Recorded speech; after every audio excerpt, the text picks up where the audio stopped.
things to you that have never been done before. We the people tell the government what to do. It doesn't tell us. We the people are the driver. The government is the car. And we decide where it should go and by what route to do. We the people are free. And I hope we have once again reminded people that man is not free unless government is limited.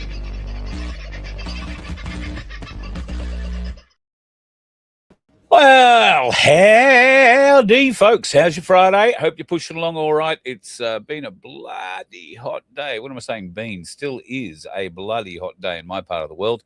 I know certainly down in Victoria, people are still under some flooding threat in certain areas. And, of course, in those areas where it may have subsided a little, you'll be doing the cleanup. And, God, what a cleanup around Wye River there is to be done. Cannot believe that. Also in far north Queensland and towards central Queensland, where there's been major flooding after the ex-tropical cyclone developed a very large rain depression, dumped a whole heap of water between Mackay and Rockhampton and around Mackay as well, and right out to Claremont, which is, well, I hope not quite as underwater as it once was. Not the whole town, just the low bits. But it's you don't really care if you're living in the low bits whether or not the whole town's gone under, do you? But still, a lot of destruction around and more of it to come as they play with our weather, and we will talk more about that if time allows a little later in the show. Before we get off into Friday night frivolities, I want to address something that's playing out online in certain areas, I think through Facebook mainly. A group of trolls have decided to attack Cass Smith and I think to a certain extent Mary Jane Liddickett as well, over different things. Particularly with Cass, though, they seem to be targeting her interest in what happened at that Witherin property. Now, these trolls have decided they're very active and they seem to know everything that's gone on. And I say that very firmly, tongue-in-cheek, although one of the greater trolls admitted to me that she has absolutely no idea of what went on there, and she's going to go on and do an interview with the people on the property to find out exactly what happened. Well, I'll be honest, the people on the property are the least likely to tell you exactly what happened, if they even bother talking to you. But it is a sad reflection of these people who think they are better, smarter, more enlightened, or for whatever reason, maybe more awake, although these people are not awake, and I don't think they try to say that they are awake.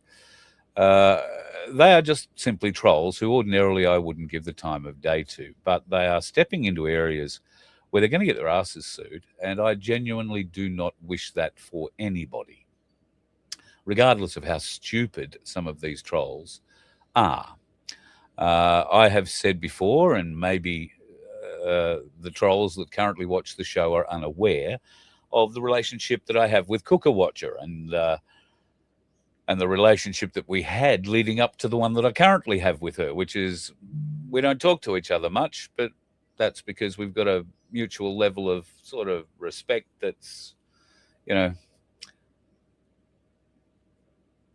we've talked ourselves into a position where we know neither of us is going to change our position. There's no point in hating each other for it.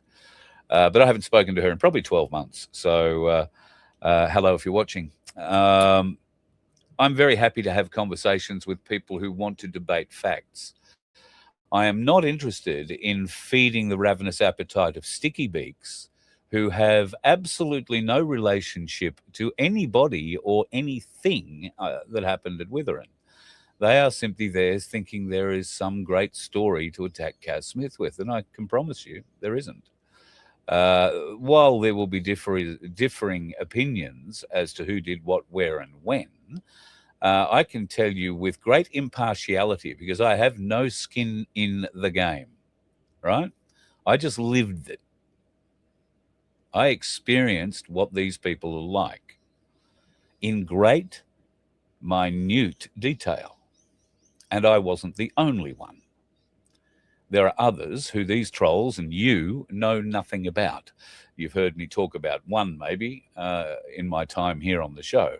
But there are a number of others who have been greatly harmed in various different ways by certain people involved with all this bullshit. And that's why, unless you are directly involved with it, I would be very careful about sticking your nose into something that you have no right, no. I mean, what is your need to know? Is there a need to know? These trolls are attacking Cass on her credentials about helping people make money.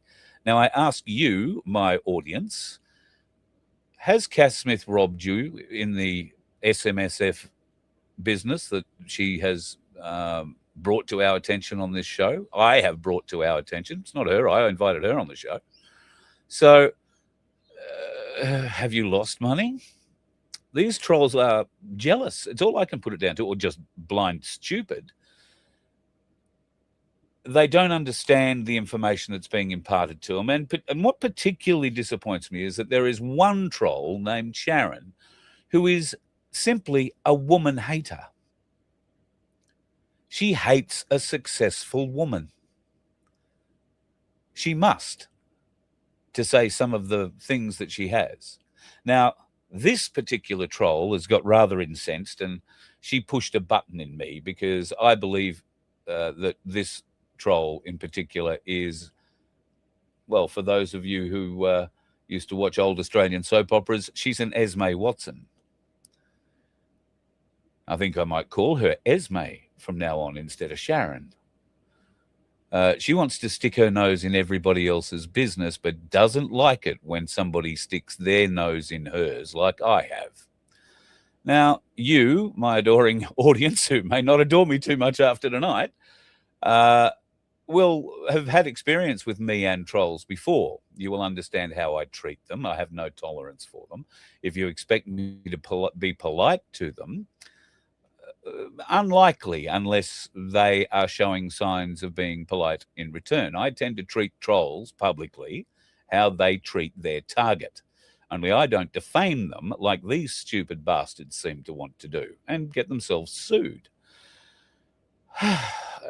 And I genuinely have made offers to say, listen, you're going to get sued saying shit like that. Don't say that. But oh no, I'm just a shill. And there is some dude who made a absolutely atrocious video about shills and snakes and ladders, which Facebook took down, but he keeps sending me and bragging, saying it's been put back up again. And he even personally sent it to me as a messenger. I think after I mentioned it the other night, he thought I might actually play it. I want to make it perfectly straight, folks. I don't want to play it. I think Facebook did a favor to this guy by taking it down, if that's what they did, because it's a seriously twisted piece, and it's so poorly produced, so poorly written, so poorly everything that I really wouldn't want to put you through it. I mean, it's an embarrassment, and it would be hard pressed for me not to take the piss out of it on a full take the piss out of it basis. I mean, at the moment, I've just suggested that he go back to watching his favorite TV show, Breaking Bad, because I figure that's what it is after watching that swill that came out of him. But anyway, you might see that floating around. Neither Cass nor I could give a flying turd what people call us, what names they think we are, what opinions they have of us. Those people who know us, those people who have had dealings with us on a personal or a professional basis, know the kind of people that we are. For those trolls that are now very offended that I have, inverted commas, attacked them inside their own chats where they live and breathe this filth that comes out of them and the spin that comes out of people like old Esme there, it amazes me. What you fail to realize, and maybe you're only new to the show, I've spent 40 plus years in professional commercial media. I have spent 40 plus years dealing with little snot-nosed turds like you who have an opinion, and you're welcome to it, but who decide that they want to come around and be Dr. Cluedo, or Inspector Cluedo rather, and find out fantasies, make up rumors, and spread lies. I detest you, each and every one of you. If you could actually hold an adult conversation, I would welcome it. And I actually thought I could reach out to this guy who put the song together and maybe could build a bridge, a bit like I did with Cooker Watch, but he's made it very clear he's not smart enough to see that for what it is. He thought I was being two-faced because I would attack him publicly and try and reach out privately to build a bridge. Well, maybe I don't think it's two-faced. I'm trying to build a bridge, and attacking him publicly is more just for my amusement than anything else. I use words and insult them in ways they've got to go and get friends to interpret for them, I'm sure. But I am a bad human being. This is what I pray every night to God, that he forgives my sins, because trolls like this feed the worst part of me, and I enjoy it, and I shouldn't. Trolls like this feed the worst part of me, the part I've spent years trying not to be. So I might go hard occasionally, but I'll pull back, and I'll let you hang yourselves publicly. And then publicly I might just swing on your legs just to make sure you're hung. But that is because of the way you people attack people I respect in this movement, in this sphere. Yes, there are shills. Yes, there are people who I don't respect, and quite a number of them are named in that video. But when you are told that you're on the wrong track and there is evidence to prove you're on the wrong track, have the smarts to back down a little bit and have a rethink of your position. Because while I don't expect too many of you have got much more than 20 cents to rub together, the art of being sued isn't about how much money you've got. It's how much they can fuck your life right up to the point where you don't have any more money. And I know I've had those try and attempt that with me. It's always failed. Why? Because I actually have proof. If I call you something, a very specific name, I call you that because I can prove that's what you are. I don't make up lies about you. I don't exaggerate. I'll tell you the truth. All you have to do is ask the questions. What questions would they be? Well, you can ask me anything. Whether I choose to tell you the answers would really depend on whether or not it's any of your business to know about it. And I can tell you everything about Withering. But is it your business to know? Should it not be enough to know that from me, who spent more time on that property than Cass Smith did? I spent nearly a year longer on that place than Cass Smith did.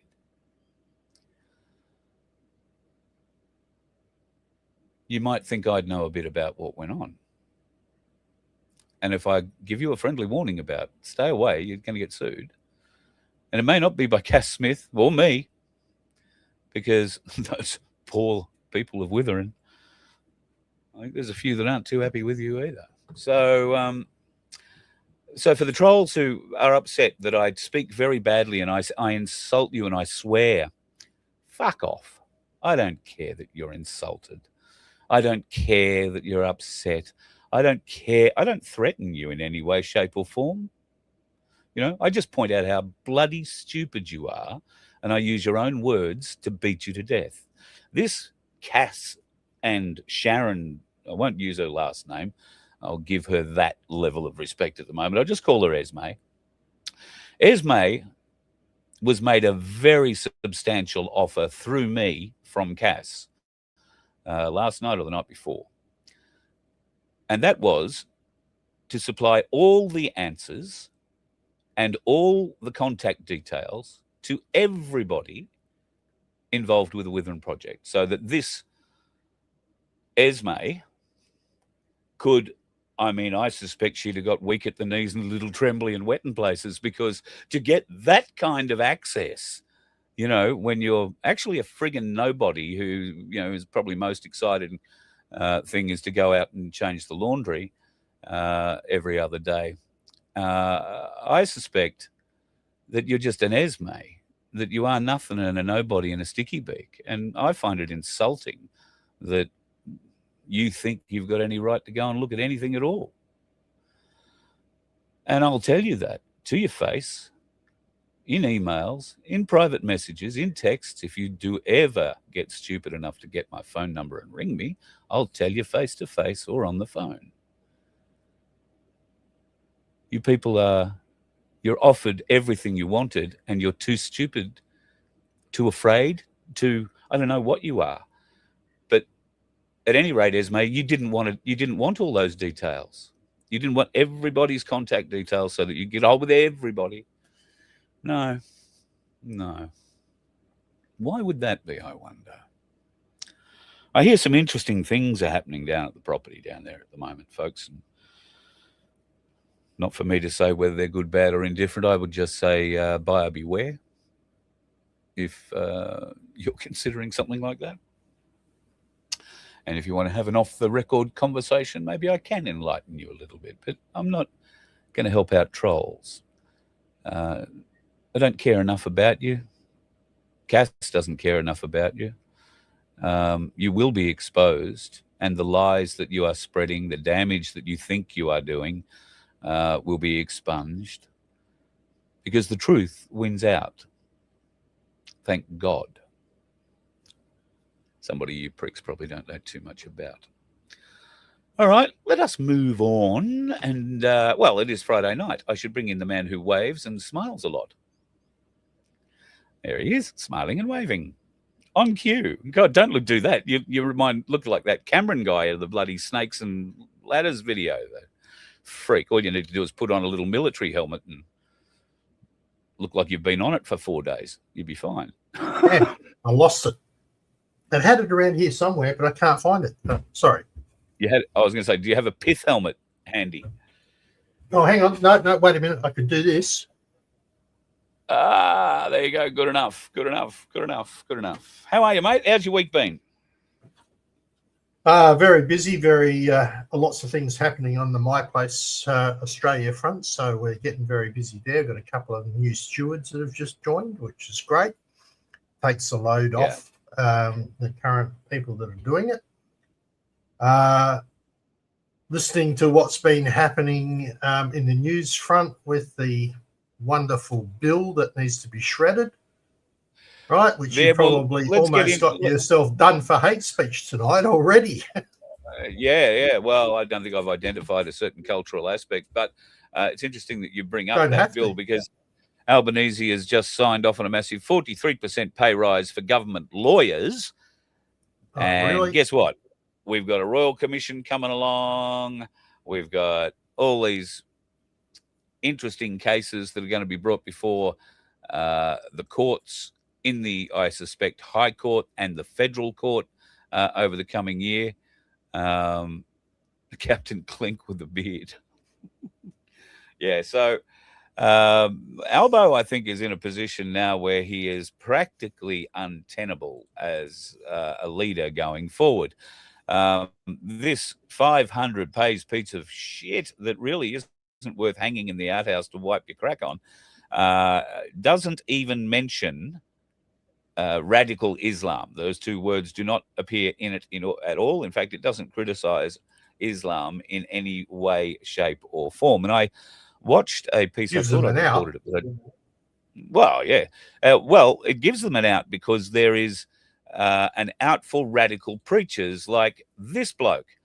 Now, this bloke, I should on that one. No, sorry, beg your pardon. I got my pictures out of order. This is the new IDF chief rabbi. All right. And he says that it's okay for the IDF soldiers to rape women to boost morale. He says that you don't have to worry about them. It's not like they're going to heaven anyway. Their heaven, that is. And here was his advice for Gaza. Kill the babies. Shoot everyone. Are we sure that's actually what he said or not just some third-party bullshit? Well, there are a lot of trouble things is nowadays there's so much misinformation. I mean, I'm not so So- au fait with the Jewish bits and pieces, but as far as I am concerned, if the Jews are following the first part of the Bible, that's sort of still a major sin. So, Well, I'm going to put something up at the end of the show tonight. My closing picture at the end of the show tonight. I want you to stick around and look at that, folks. It might explain a little bit further about the links, or how deeply the links of Judaism reach, and not so much good Judaism, if you can put it that way, because there are very good, very wonderful Jews. We are talking about the Zionist Jews here, but this piece of paper is so old that it refers to Judaism or Jews in general. It doesn't break them down into the Zionist or the other type. So bear that in mind when you read it, but it's a very, very interesting piece. Now, speaking of Israel have been sending back channel messages to Iran, from all accounts, saying, "Oh, listen, Ayatollah, we're not interested in attacking you. So don't go and get too upset about that. We're not interested in attacking you." And yet, reports indicate anywhere between 12 and 20,000 Iranian citizens were shot in the streets a couple of nights ago. There is a lot of video available, some of it very, very distressing to watch. I've chosen not to play any of it here, but that's probably more because I forgot to download it than I didn't want you to see it. So I apologize for that. But it's not AI vision. This is stuff that's been recorded and, by the sounds of it, smuggled out of Iran somehow, because from my understanding, Iran no longer has any internet coverage available to them. All the while, Israel saying, "We're not going to attack you." Some? Okay, some limited. Some only because Elon's supplying it. Yeah, right. So then what does Benjamin Netanyahu do? After getting off the phone to the Ayatollah saying, no, we're not going to attack you, he gets on a plane and flies to Florida, where he starts encouraging Donald Trump to attack Iran because of the murders being carried out on their streets by the Ayatollah's irrational government. And that is where we see B-52s and B-1 bombers and stealth bombers lifting off and being placed all over the world. We've seen Marines being moved around the world. And right now, the world is positioning itself for war, even right as we speak. That, if you are flying anywhere near Iran, and it's about how close you're going to get there, everybody is avoiding it, just like they were a few months ago when Israel and Iran started firing rockets at each other over the borders. And, of course, the Americans came in and totally got rid of the nuclear program, according to Donald John Trump. Was that the truth? He probably thought it was at the time, but was it the real truth? Who knows? The question I want to ask, Vince, is that if America does go in over the weekend and start bombing Iran, and it has used the excuse of, if you keep attacking your people, we're going to come in and kick your ass, where were they while Israel murdered over 40,000 people in Gaza? Don't ask me. I'm not going to answer any of those questions purely on the fact that I don't have enough information to do so properly. Very diplomatic. No, I haven't seen. And I'm not running for politics either, by the way. But I just don't want to give an answer. Yeah, well, how do the Americans get off doing that, really? The Iranians killed 12,000 people in a night in the streets. Well, let me ask you this question, though. All right, let me ask you this question. Are you happy having 3,000 Gazans come into this country? No. I'd prefer Why? they lived in Gaza. Why? Where are they going to live? No, it's not so much that, but is there another reason? Would it happen to be? There are 1,000 reasons Gaza why I wouldn't want them here. There are 1,000 reasons. They're traumatized. They're, in a lot of cases, pre-programmed to do serious harm to others. They are They suffer mental health issues. They're going to go straight onto our NDIS, which is currently getting flogged harder than a good hooker on a Saturday night. And well, I probably shouldn't have said that. I'm sorry. But got him going, guys. They got him going.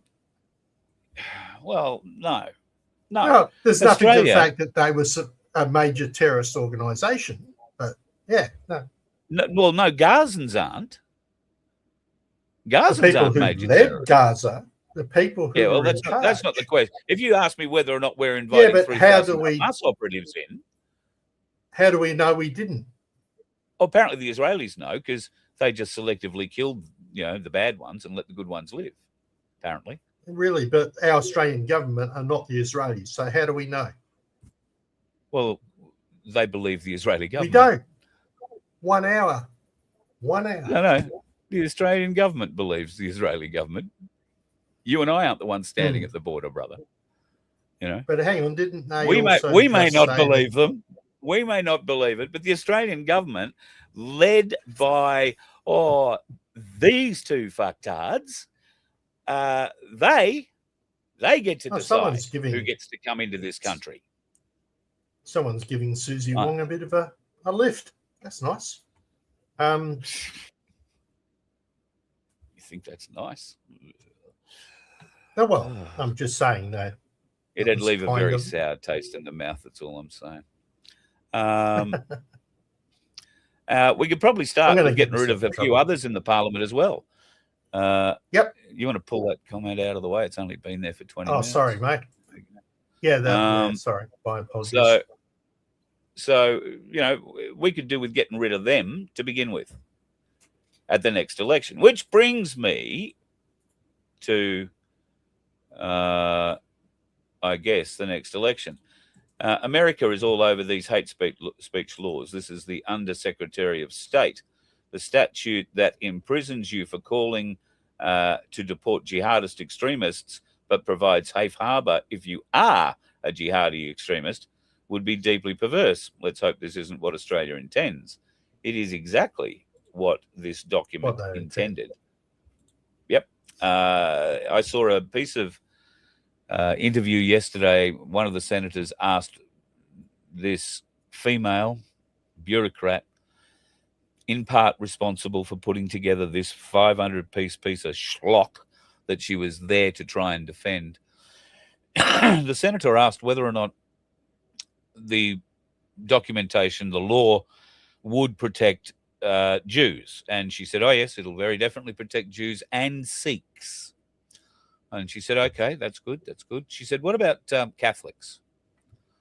Oh, well, no, it won't protect Catholics because Catholics, that's not really a cultural thing. That's, that's something different again. So no. She said, well, what about Christians? No. They're the same as Sikhs and Jews. Will this law protect Christians? And after her face went brighter than her red hair, she said no. So if you are a Christian, this 500-piece of hate speech bill is entirely designed to hate you.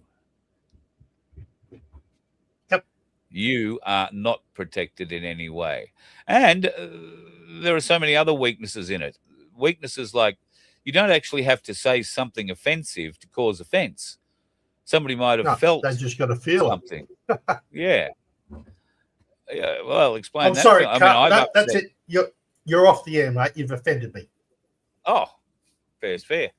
Well, I've offended a few trolls in the last 24 hours. I mean, I've offended a lot of them, but their lack of intelligence and their poor ability to communicate, absolutely zero ability to debate, and their complete and naked desire to show just how weak they are when they're offered everything they ask for and can't accept it because, oh, shit, I don't know what to do with it now. I've got everything. You're like the dog that chased the car and friggin' caught it. It's like, oh, shit, what do I do with it now? Do with it now. Yeah. Anyway, so this brings us around to, Black Sheep has a comment going forward. He thinks that there should be new laws. The new one doesn't go far enough. the government needs to pass a law that every time a certain music is played on loudspeakers, then we, the people, should stop whatever we're doing and line up and lick the boots of a politician. It could be called the bootlicker law. Each town, each suburb could have a politician sitting on a throne so we can all line up and lick his boots. And the penalty for being late or not lining up to lick their boots would be hard labour and a 10-year prison sentence. Seems no more unrealistic than some of the shit being churned out by Victorian and federal politicians right now. Except, maybe, for one. Pauline Hanson's One Nation has steamrolled its way to some significant poll results. Now, I don't know how much faith you place in polls. I personally don't place too much at all. But if you don't place too much faith in the polls, and in prior, the polls have already shown Pauline to be down in the single-figure department, or One Nation to be in the single to low double-figure department when it comes to, you know, the percentage of Australians who would vote for them. Well, that's had a huge kick. Pauline Hanson and One Nation are now equal pegging with the completely lost and lunatic-like Liberal Party and their national muppets who are dragging along behind them. Even though there are good people like Matt Canavan, who's working very hard in the National Party to show that there is some level of leadership and certainly a level of intelligence in the National Party. It's just that the leadership there seems to be bereft of, well, all of it, leadership and intelligence. So I don't know how much longer.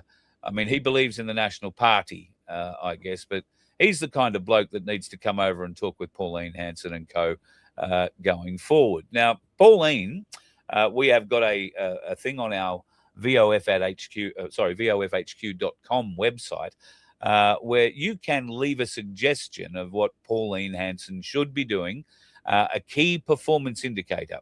I believe that if we are going to vote at the next election, sorry, that's really hard to get out of my mouth, but if we are going to vote and we're going to take it seriously, then there are 3.5 million of us that didn't vote in the last election. There are a lot more who did donkey votes just so that they didn't have to. We need to motivate, excite, and get that, or a large percentage of that audience, out and get them behind One Nation, because just being level pegging with the Liberal National Party isn't enough to win and put Barnaby Joyce in as the Prime Minister of the country. Sorry, I didn't mean to laugh. But that is ostensibly what would happen right now if Pauline and One Nation won in our next election. I think it would be wonderful, to be honest. But I think One Nation has a much higher chance, certainly a much higher chance of winning the Senate and holding the balance of power in the Senate. They are, from what I'm led to believe, planning on running a person in every lower house seat. And who knows, they could get quite a few elected in there too. One of them won't be Pauline, obviously. She will be, unless there is a plan at some point to take her out of the Senate and parachute her into a safe seat and have a by-election and put her into the lower house after the fact, and she could be the Prime Minister then there would be a by-election for a Queensland Senate seat. It gets messy, that kind of thing. But the people might demand that. All right? And I can't see it happening, but yeah, possible. Oh. So what do we want her to do? Well, she's come out with a 90 billion, that's with a B, a $90 billion policy. Now, I haven't gone into costing it and all that kind of stuff, but the proposal includes Australia withdrawing from the United Nations. That's a big tick. Yep. The World Health Organization, that's the WHO. That's another big tick. The World Economic Forum, the WEF, that's another huge tick. She plans on dissolving the Department of Climate Change. Oh, my God. Pauline. Yes, please. God, I'm getting hot. And tightening the National Disability Insurance Scheme so that only support goes to those who truly deserve it. In just 24 hours, support for One Nation Party has surged by 19%, reaching a record high. Hansen claims the $90 billion in annual savings will be returned to the people invested in coal to reduce electricity prices by 30%. And I think you can believe it when she says that, because Malcolm Roberts came out of the coal industry and he'll know exactly how to play that card, and used to build hydroelectric or rebuild hydroelectric dams and the national rail system. She's got a 12-word message that's spread virally about the whole thing. Apparently, I don't know what that 12-word message is, but probably, words to the effect of, Albo, get the fuck out of Dodge, mate. There's new blood in town. So what else would you add to those key performance indicators so that you could see we weren't just electing the same shit under a different name back into a broken system? What would you insist that to get your vote, One Nation needed to look at to revamp, to repair, to revitalise our Australian Parliament? What would they do to reinstill trust in Australian politics and politicians? Because at the moment, the trust level of politicians is so low that you could put a tag on it and parachute it out of a snake's arsehole and it would still free fall. So I've got to love, I don't know, 40 years of commentary on the radio. That's all it can be. Where he gets these sayings from, guys, I have no idea. I got some very dirty ones. I hold myself back from saying them quite regularly. But it's true. How is Pauline going to rebuild national trust in politics, in politicians? Because it's not just the likes Doing of me. what Trump does. Do what Trump does. He says he's going to do something, then he bloody well does it. So if she gets us out of the who, she gets us out of the wet, if she goes out there and gets coal running, gets our oil and our gas back under our control, increases our infrastructure, that's how she does it. Sorry. That's good. Why didn't you write that on the thing at vofhq.com? I'm letting the other people who are not as politically charged as what I am have a go, right, before I go and put my list in. Yeah, well, that's fair enough. So, folks, why don't you go and write some of these things down on the website, vofhq.com. It's right at the very top of the website. Click on it. You'll be able to leave your comment, and Vince will approve it. The trolls will probably like to leave a comment. I can tell you he won't approve it, but I can tell you how I'd reply to it. I can tell you how I'd reply to it. I'll give you a visual. But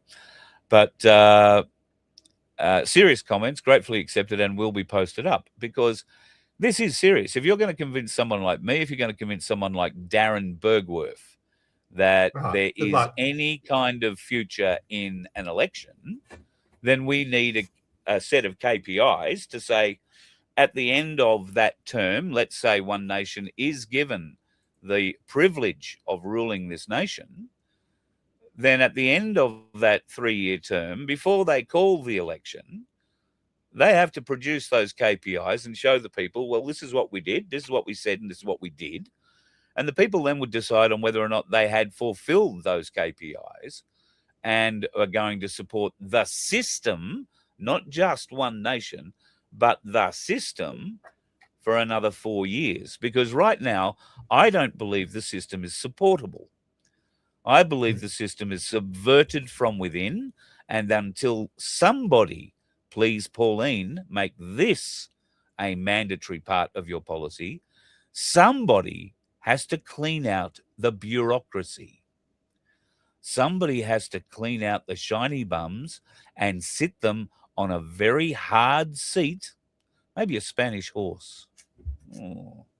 A Spanish horse, until they provide the answers to the questions they are asked, truthfully, until they provide the directions to find the bodies that are and have been buried by the bureaucracy for the last 30 to 50 years, the bodies, the lies that have kept Australia in chains. It is the bureaucracy that maintains that, people, not the politicians. The politicians are an illusion of power. They come and they go. The bureaucrats, along with a couple of long-term politicians, are the way this works. And we need a political party to clean out the bureaucracy. And I believe you can't clean out the bureaucracy. I believe you just have to start again with something completely new. Because the bureaucracy is so badly and so deeply corrupted that by cleaning it out, you would in effect be hamstringing yourself from being able to do the business of government. Because let's be honest, do you think Pauline Hanson or Malcolm Roberts or anybody else who sits in those places in our name has the skills or ability to walk around the corridors and find any information out, to find details of anything, anywhere? Do you really think they know where to look? They don't. What I would like to do is to see a coalition, say, between One Nation and People's First Party. And then I know a certain man there who would be able to go through and do just that. Right, but we need to have a coalition of these minor parties need to come and form a coalition. It means they don't have to give up their party, but they could at least all work together and take control, right? Because our choices are we stick with the devils we've got, and we know both of them. That's called Liberal and Labor, right?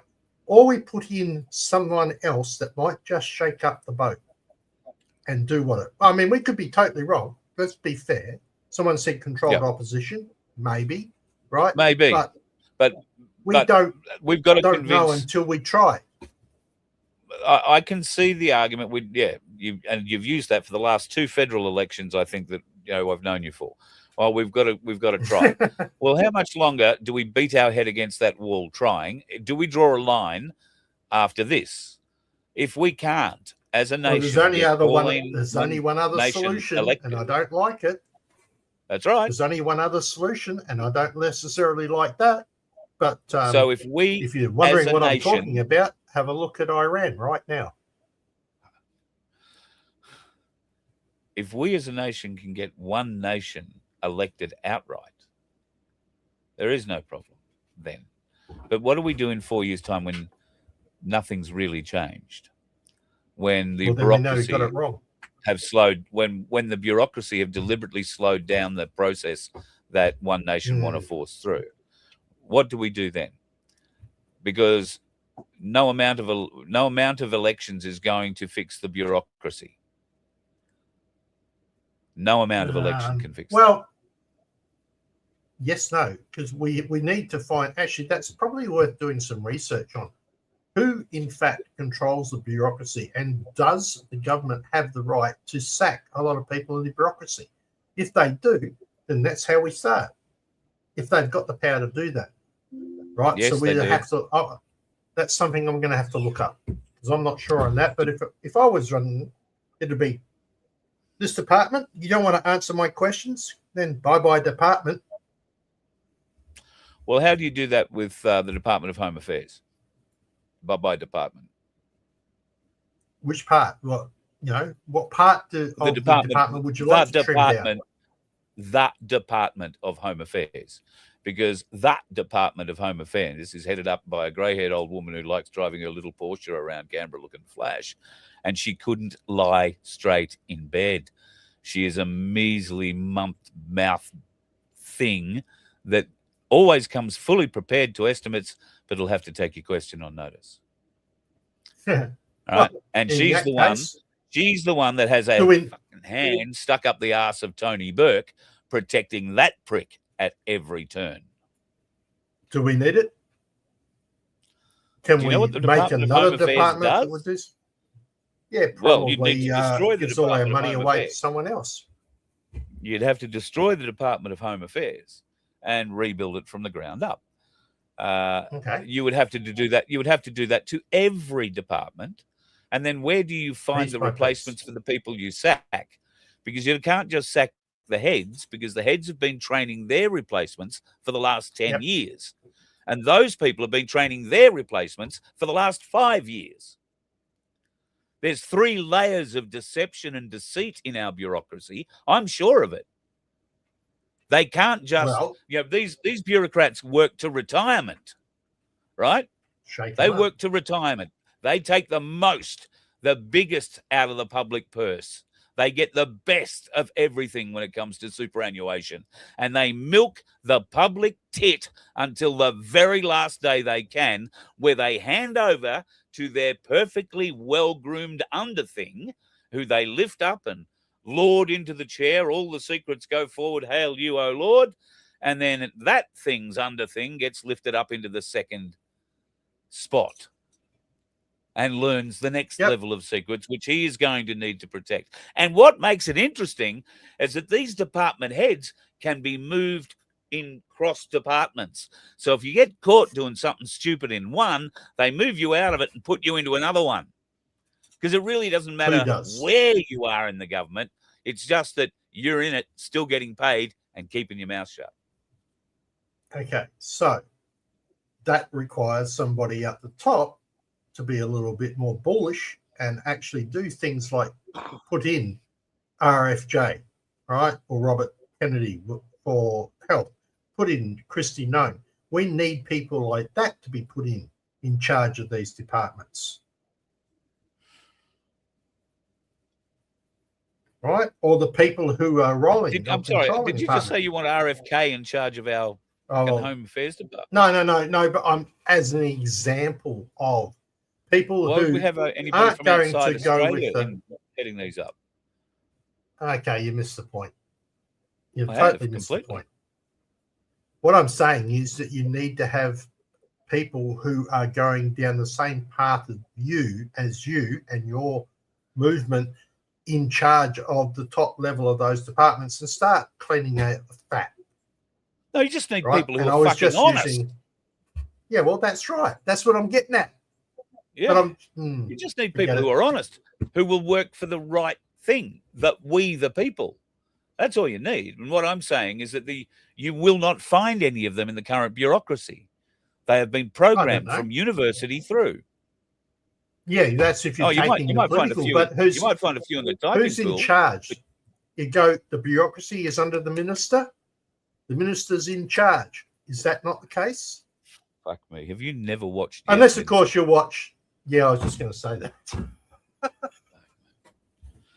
I was just going to say that. But then again, there's Yes Minister, which tells the truth. Yeah.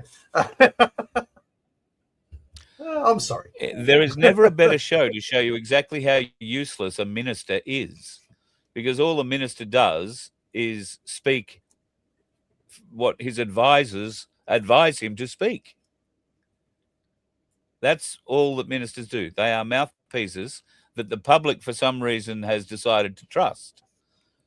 They do not work on anything in the background other than, well, I would have loved to have known how much work Albanese put into this bill the last 5 years. Oh, listen, we've just got to protect the Jews, but we don't want to say that. We don't want to throw all the hate preachers in jail. That'd be awful. So make sure there's a loophole for them. Where is the bureaucrat that's going to stand up to that level of incompetency? Because he's on $1 million plus a year, plus all the benefits, plus 15 or 20% super. Where do we think these people are going to be honest with we the people before their own interests? They are never going to do that. They are in the bureaucracy for the fucking payoff at the end, and that's the big check that you and I provide. Ongoing. And then they can still get themselves another job and collect pension at the same time. Yeah. Yep. Exactly. They get a gold card, free flights for life, all that sort of shit. What have they done to deserve Silver that? Fox. If on one of those lack experienced ministers, in fact, that's probably partly true, but on the same effect, they'd have a new train of thought, not the experience of the bribes that have been going currently. And you would hope that they would have the balls, the strength, the intestinal fortitude to stand up to the bureaucrats who say, "Oh, you can't do that." I mean, because that's where you know you've got them. When the bureaucrats come to you and say, "Oh, you can't do that," nobody's ever done that before. You can't do that. That's exactly what you've got to do, because nobody's done it before. Everything's been done before, hasn't worked. Yeah. Well, I know a couple of the people who are running currently for One Nation here in South Australia, and both of those will tell them to go and get stuffed. Both of those people will tell them. The bureaucrats. Right. Well, let's hope they'll tell the bureaucrats to go and get stuffed. Well, they're going to get South Australian election, so. Oh, well, that's not going to help. But yeah, that'd be great. No, it's a start. It's a start. Yeah, I agree. So. I agree. But we need to fix the bureaucracy. That's the biggest issue that we have. The freaking bureaucracy. Yeah. Okay, so one of the things that we should probably, because we're a fair way in the show, and we should probably do something about this. Yes, Wade. I was going to mention that at the end of the show, but yeah, we can do that now. So, yes, I would ask if you are so inclined to keep Wade Northhausen in your prayers, folks. Wade had a stroke, from all accounts, a fairly serious stroke, just after Christmas, and he is currently recovering. I have been in text contact, if you like, with Belinda and Nick, and I think the thing that they really want to get across most at the moment is that there are some useless, weak dogs out there, no doubt trolls, like the blobfish I've been dealing with, who would start up fundraising things in Wade's name. Do not donate to anything that is asking for money for Wade, for his recovery, to aid in his recovery. Wade and his team, Belinda, Nick, are not asking anybody for financial contributions toward Wade's recovery at the moment. But if you want to make a donation, you can do so at billboardbattalion.com. I think it's .com/donate. It might be .com.au/donate. But go to the Billboard Battalion website, and there is a donate button there, as you'll find one on our page. And if you want to give something, then by all means do. But please be aware that Wade, Belinda, Nick, everybody associated with Billboard Battalion are not asking for anybody to set up these GoFundMe sort of arrangements for them, and they are not associated with them in any way. So please do not give any of your hard-earned to somebody who might be claiming they're collecting on behalf of Wade. And yes, please keep Wade in your prayers. Wade has been a tireless campaigner for folks in the bush. He has driven thousands upon thousands upon thousands of kilometres in his bus around this nation, bringing the message in every town and city he stopped at. Most recently, he spent times on the street in Sydney at Christmas time with Glenn Fisher, who I've got to get a hold of, and caught up with him and the homeless folks on the streets of Sydney. And then, tragically, not long after that, he had this stroke. So, very sad. We are praying for a full and speedy recovery. And I'm sure, given some of the energy healers that we have here, I know you have to work with permission. I'll put a message into Belinda and see that we can get that permission for you. But yeah, it's a very sad day yesterday when we learned that. I don't think they had made that news public up until that point. So terribly sad. My thoughts and best wishes and my prayers are with Wade and his family as we struggle on through this at the moment. You got anything else you want to bring up? No, I'm just realised that we've got a little glitch on our own page for the donkey lottery. I'm just fixing it now. Very good, because that's what I was about to mention. We've got about 250 tickets left in that donkey lottery, folks. We want to give you $750 or an ounce of silver in 1/10 coins, which I don't have in front of me at the moment. I'm sorry. Which is the and they're very last you're cute. going to get. And they're the last you're going to get, according to Vince. So Yep. I have that in my hot little hand ready to send to you. And we can't get rid of it until we've get rid of it, so to speak. Then we might rest the whole lottery idea for a while. We do have a couple of other things planned, and we do have a bit more silver to give away. It won't be in the form of 1/10, though. It will be in the form of a reasonable size bar. So watch out for that. That's coming up real soon. And we look forward to being able to help you add to your stack with that. And thank you to one of you who've donated it for the competitions. Yeah. So, and I guess when it was donated, it might have been worth maybe $350, $450, something like that. I think today it's probably worth 700 and whatever plus dollars. Given that, well, go and look up what a 5-ounce Ainslie bar is online. Given that the price right now is $136.55, you've got to be pretty chuffed with the way the price is going. There's a bit of a drop this morning, a bit of a candle yesterday where it plummeted down to nearly $130 an ounce. We call that plummeting. How long ago was it? We were saying 46, it might go to 50, or gee, it might go to 60, or it might go to 70. Here we are saying, when's it going to hit 150? My guess is early next week, middle of next week, late next week at the very latest. It'll hit 150 Australian. And there are many, many reasons why that would be the case. One of those reasons will be this 80-year cycle.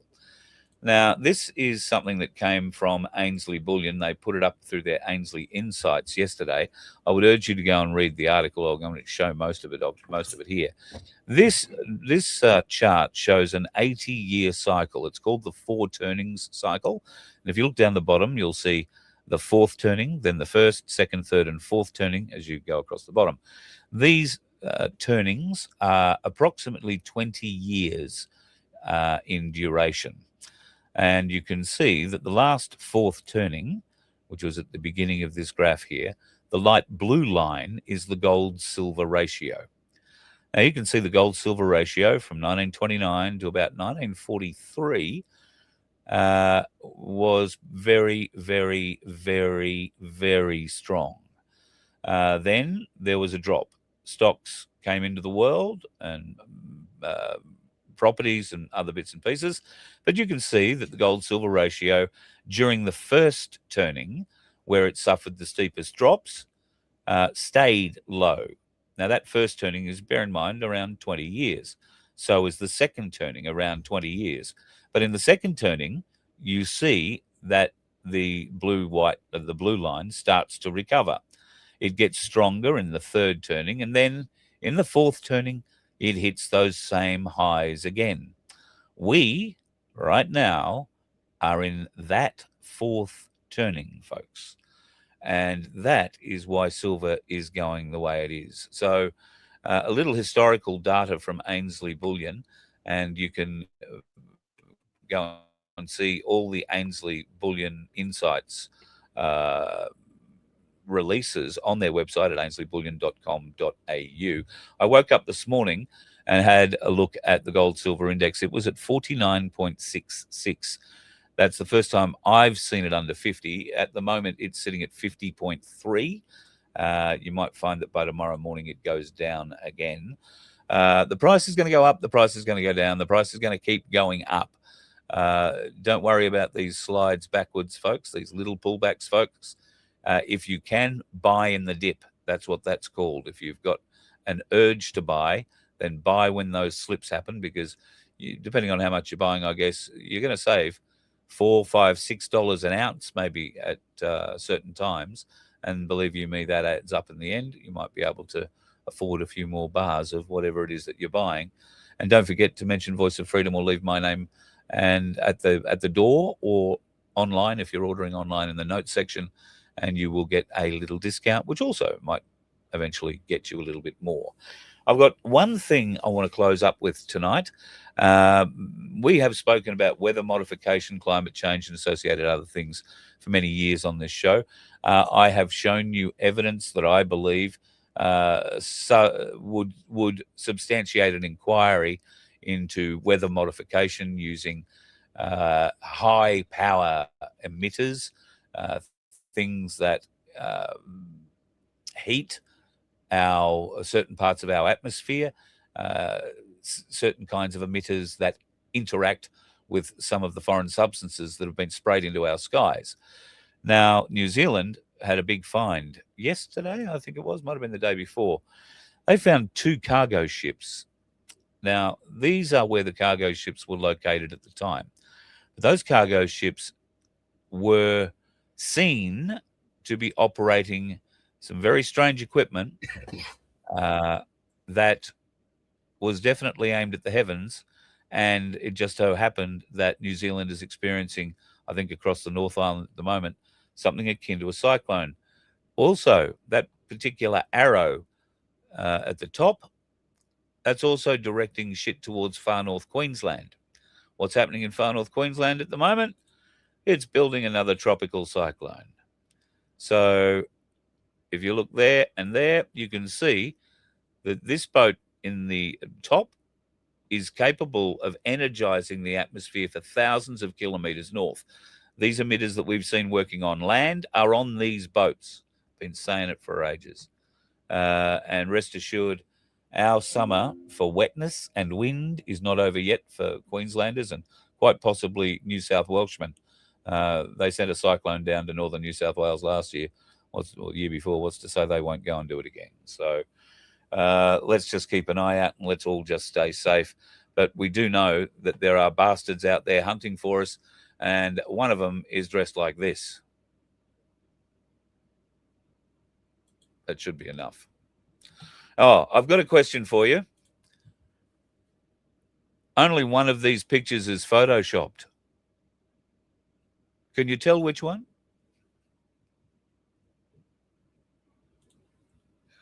You'd be much more articulated if you weren't muted. I mean, you're muted. Sorry, I had a cough. Yeah. So right. I said I do like the Holden. I do like the Holden too. Pauline on the front of a sand. Well, I don't know if it's a Sandman, but you know, pretty decent old beast. All right, folks, gonna love you and leave you. Vincenzo, thank you for everything that you do and the week that you've done for me. You are a great man amongst us, and I know you're a bit chuffed at the way Silver's going at the moment too. So I'm very happy that you have a smile on your face. Well, there's a few things. I'm just hoping that enough future Australians wake up enough to make a change. And I'm going to say it because I always need to. For those of you who don't vote, then you don't have a right to say shit. Yes. Yep. The problem is Australians are pretty apathetic. I was one of those people, and I didn't care. I didn't want to have a say in politics, and I was prepared to live by whatever the people decided. But now I'm not. Maybe now I do vote. Maybe that's a KPI. Maybe we should have one of the KPIs change the electoral system so that only the people who want to vote can vote. Not everybody's forced to. I think there should be a box that says.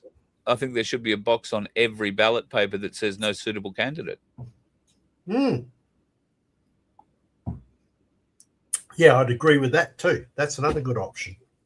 That would really put a cat amongst the pigeons, wouldn't it? Yep. All right, look, I'm going to do this. Okay, off you go then. It's nice when he puts himself to bed, isn't it? It's always good when the kids put themselves to bed. All right, folks, love your work. Have a great weekend. Go off and do, partying things like, oh, hang on, he's back. What? Jesus, that gets confusing on people's eyes, folks. Sorry about that. So, yeah, go off. Albo and Penny are obviously going to have a great weekend. And, well, we know how I feel about Albo, but be safe on the roads. There are fools out there, a lot of them, and some of them have a capital D imprinted right on the forehead. And they exercise that dickheadedness at every opportunity. If you happen to see it being exercised around you, try and catch it on dash cam, but make sure you're not part of it. Have a good one. Be safe, folks, and have a great weekend. I am going to be absolutely miserable tomorrow, Sunday, and quite possibly Monday, because Laura is leaving this weekend and going to Victoria. It's a hard weekend. Have a good one. Bye. You let one ant stand up to us, then they all might stand up. Those puny little ants outnumber us 100 to 1. And if they ever figure that out, there goes our way of life. It's not about food. It's about keeping those ants in line. That's why we're going back. Does anybody else want to stay? Let's rock!